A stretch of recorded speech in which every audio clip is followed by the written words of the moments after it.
Whatever you're in, just rise up.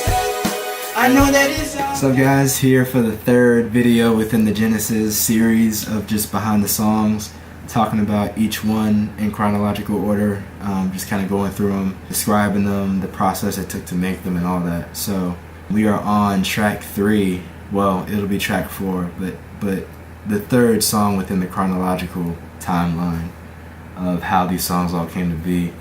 And that song is Rise Up, which is a favorite of a lot of people's, one of my favorites for sure.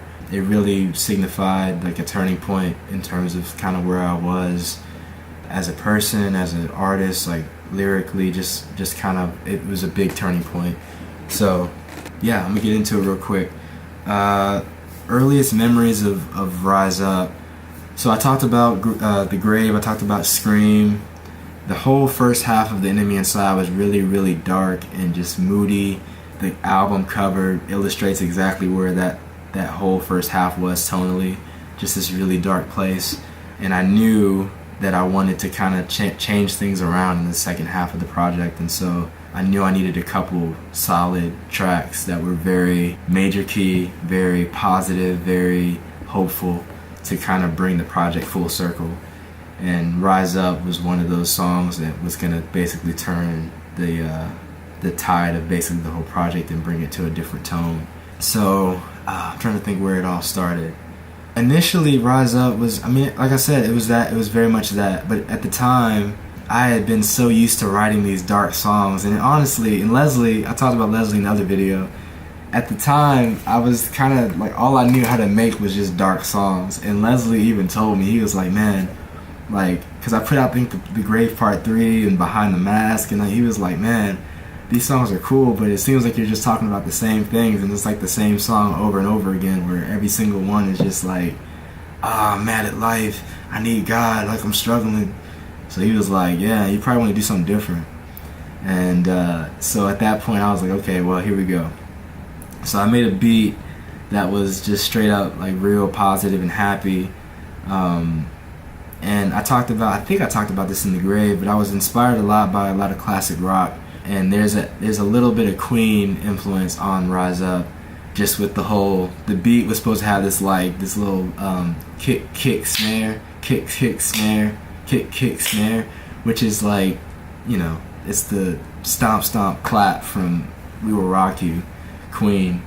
I tried to keep that same like rhythmic drum pattern throughout the entire song, and so I don't think anybody would have caught that, but that was kind of a homage paid to, you know, Queen. So that kind of helped with the whole percussion element of the song. Yeah, so I think I started the beat and it just kind of was just, you know, chilling, like a lot of beats were at the time that I was working on The Enemy Inside. And I just I tried a couple times to write to it, and I was just like, man, I'm not really feeling what I'm writing, I'm just gonna come back to it later. And so I did, and then so at the time, it was during the summer of 2012, I was like, man, this song is killing me, I really need to get it done. I'm like struggling on these verses, I don't know what to write. Because like I said, I got so used to writing dark songs, I was just like, man, I don't even know how to write anything happy anymore. So we went on a trip to, on vacation as usual, to Baltimore. And I think I actually have video blogs of that time period, but we went to Baltimore. I'm actually not at home right now. I'm in Baltimore at my cousin's house.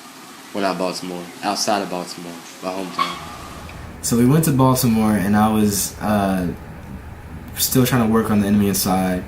My dad was going to preach on something about, it was like a real positive message. I forget the passage. It was basically the whole theme of Rise Up, of just kind of like coming back and getting back into the groove of just the Christian walk, not being held down by your struggle or your, you know, issues or problems, but trusting God.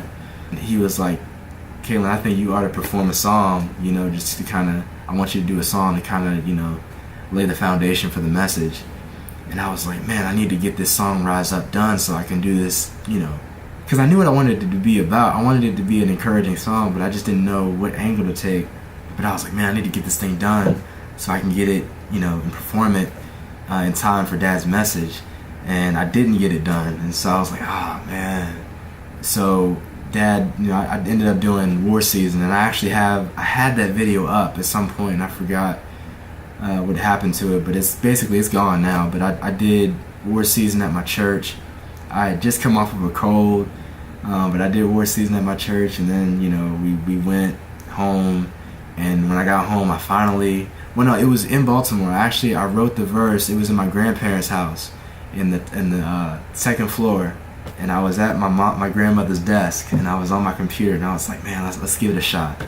And I went into it, and I started typing, and initially, and not initially, but over time, just like, those moments when the lyrics just come to your brain, and I was like, all right, let's keep going, and wrote the whole song. And it was just this like relief of just like, man, finally, I got I've been trying to write this thing for so long. It's finally done. Praise God. But I was in Baltimore, and I was like, man, I don't have my stuff. I don't have all my equipment. I got to get home so I can record this joint. So we got home a couple weeks later. Well, yeah. And finally was able to record it, get it done. And then from there, man, I was just like trying to just make it as good as I could get it. I think right around the time that I was finishing writing it, actually, no, it was before I started writing the lyrics. I had the idea to include the chorus from Listen to the Raindrops and really just kind of make it a sequel to that song. Because that song was very much like, a lot like, Scream in the Grave of just being this like really dark song, introspective and very like transparent and just dark and downcast. And I was like, man, let's make this be a companion piece to that, and let it be like that was the beginning, but here we are. You get through the rain, and then there's the sunlight on the other side, and you get encouraged and you feel hope. And so that kind of ended up being that. And so I got home, like I said, recorded the song, brought back the vocals from Listen to the Raindrops, put it all together, and put it out, man. And the reception on that joint was just crazy. That was like the first song that just like, man, people just rallied around it. And my parents shared it. People really appreciated it. My youth pastor like reached out to me and was like, dude, this is something special, man.